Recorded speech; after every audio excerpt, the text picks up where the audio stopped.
Hello दोस्तों, आ गया मैं एक नई वीडियो में जिसमें आपको मैं पढ़ाऊंगा कि डेसिमल से आप बाइनरी कन्वर्जन कैसे करेंगे। इसके पिछली वीडियो में मैंने चाहे वो बाइनरी हो, चाहे ऑक्टल हो, चाहे हेक्साडेसिमल हो, उससे डेसिमल में कन्वर्जन सिखाया है। आज हम सिखाएंगे आपको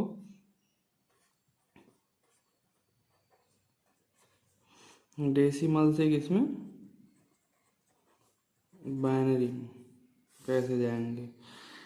तो इसमें कुछ नया नहीं है। जैसे आपने देखा होगा पिछली बार कि बाइनरी से जब डेसिमल जा रहे थे तो दो के पावर 0, 1, 2, 3 लगाकर गुणा कर रहे थे।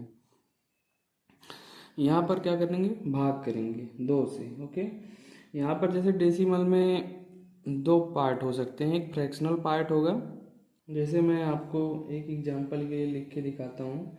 जैसे मान लीजिए 69.625, तो इसमें ये फ्रैक्शनल पार्ट हो गया और ये हो गया क्या, इंटीजर पार्ट। तो सबसे पहले हम आपको इंटीजर का बाइनरी में कन्वर्ट करना सिखाएंगे। मान लीजिए 69 है, इसको सबसे पहले हम 2 से भाग देंगे। जब 2 से भाग देंगे तो जो रिमाइंडर बचेगा उसको इधर लिखेंगे, क्योंकि रिमाइंडर ही जाके बाद में बाइनरी वाला डिजिट या बाइनरी वाला नंबर बनता है इसका। ओके, तो यहाँ पर जैसे ही भाग देंगे, 2 तिहाई 6, 2 चौके 8, बचेगा कितना रिमाइंडर, 1, यहाँ लिख लेंगे। उसके बाद फिर से हम क्या करेंगे, 2 से भाग देंगे, 2 एक का नाम 2, 2 सत्ते 14, आपकी बार रिमाइंडर कुछ नहीं बचा। ओके, फिर से हम इसको 2 से भाग देंगे, 2 अठे 16, जो रिमाइंडर बच रहा है उसको यहीं लिखते जा रहे हैं। फिर से 2 से भाग देंगे। जब ऐसे करते जाओगे लास्ट तक,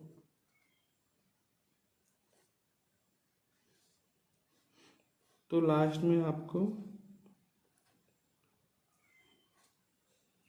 जब तक रिमाइंड आपका ये जो भागफल है ये ना 0 मिल जाए, तब तक आप क्या करेंगे, भाग देते जाएंगे।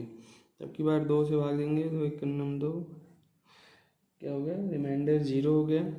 अभी ये जो 1 है, ये भागफल 1 बचा हुआ है, तो अभी फिर से एक बार 2 से भाग देंगे, 2 शून्य 0, अब की बार भागफल क्या हो गया, 0 हो गया और रिमाइंडर 1।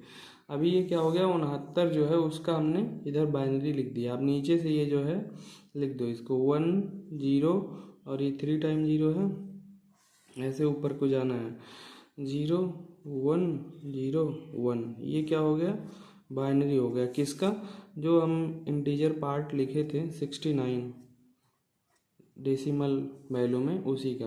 ओके, अभी हमने क्या किया, आपको डेसिमल जो है, डेसिमल के इंटीजर पार्ट को बाइनरी में कन्वर्ट करना सिखा दिया। उसके बाद हम ये जो फ्रैक्शनल पार्ट है 6 to 5, इसको हम क्या करेंगे, कन्वर्ट करना सिखाएंगे। 6 to 5, इसमें दशमलव लगा हुआ है।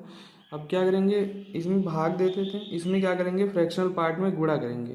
जैसे हम 2 से गुणा करेंगे तो ये कितना हो जाएगा, 1250। 3 अंक पे दशमलव लगा लेंगे। इसमें जो इंटीजर पार्ट बनेगा उसी को हम क्या करेंगे, बाइनरी की तरफ लिखेंगे। तो इसमें जो इंटीजर पार्ट 1 बचा इसको यहाँ लिख लेंगे। अभी यही क्या करेगा, बाइनरी बनेगा इस फ्रैक्शनल पार्ट का, जो डेसिमल का फ्रैक्शनल पार्ट है उसी का बाइनरी। ओके, अब ये जो फ्रैक्शनल पार्ट इसमें बचा है उसको फिर से लेकर आएंगे और गुणा कराएंगे 2 से, तो ये क्या हो जाएगा, 500। 3 अंक पे दशमलव लगाएंगे, कुछ नहीं है, फ्रैक्शनल पार्ट है लेकिन इंटीजर पार्ट नहीं है, तो इंटीजर पार्ट के लिए क्या करेंगे, 0 लिख लेंगे। फिर ये जो बचा हुआ 500, इसको लेकर आएंगे, 2 से गुणा कराएंगे, क्या हो जाएगा, 1 3 टाइम 0। अभी क्या हो गया, यहाँ पर जो इंटीजर पार्ट है वो 1 है और फ्रैक्शनल पार्ट 0 0 हो गया। अब इसको हम क्या करेंगे, रोक देंगे।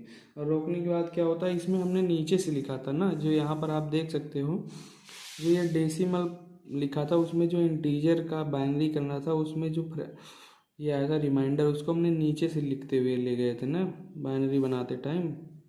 अभी इसमें क्या करेंगे, ऊपर से लिखते हुए ले आएंगे। ओके, ये क्या हो जाएगा, 1 0 1, ये क्या हो गया, बाइनरी में कन्वर्ट हो गया। अभी जो हमने ये लिखा हुआ था इसका टोटल बाइनरी कितना आ गया, अभी आपने यहाँ पर निकाला। सबसे पहले जो इंटीजर पार्ट था, इंटीजर पार्ट का बाइनरी आया क्या 1000101। ओके, अभी हम पॉइंट लगा लेंगे और पॉइंट के बाद ये जो फ्रैक्शनल पार्ट था उसका 101 आया। ओके, 101। अभी ये क्या हो गया, टोटल बाइनरी में कन्वर्ट हो गया है। अब इसके बाद हम आपको एक और क्या करेंगे, एग्जाम्पल के रूप में आपके लिए क्वेश्चन देंगे, वो आप क्या करेंगे, कन्वर्ट करके कमेंट बॉक्स में 47.96 ये डेसिमल है, इसका आप क्या करेंगे, बाइनरी में कन्वर्ट करके कमेंट बॉक्स में आंसर देंगे। थैंक यू दोस्तों।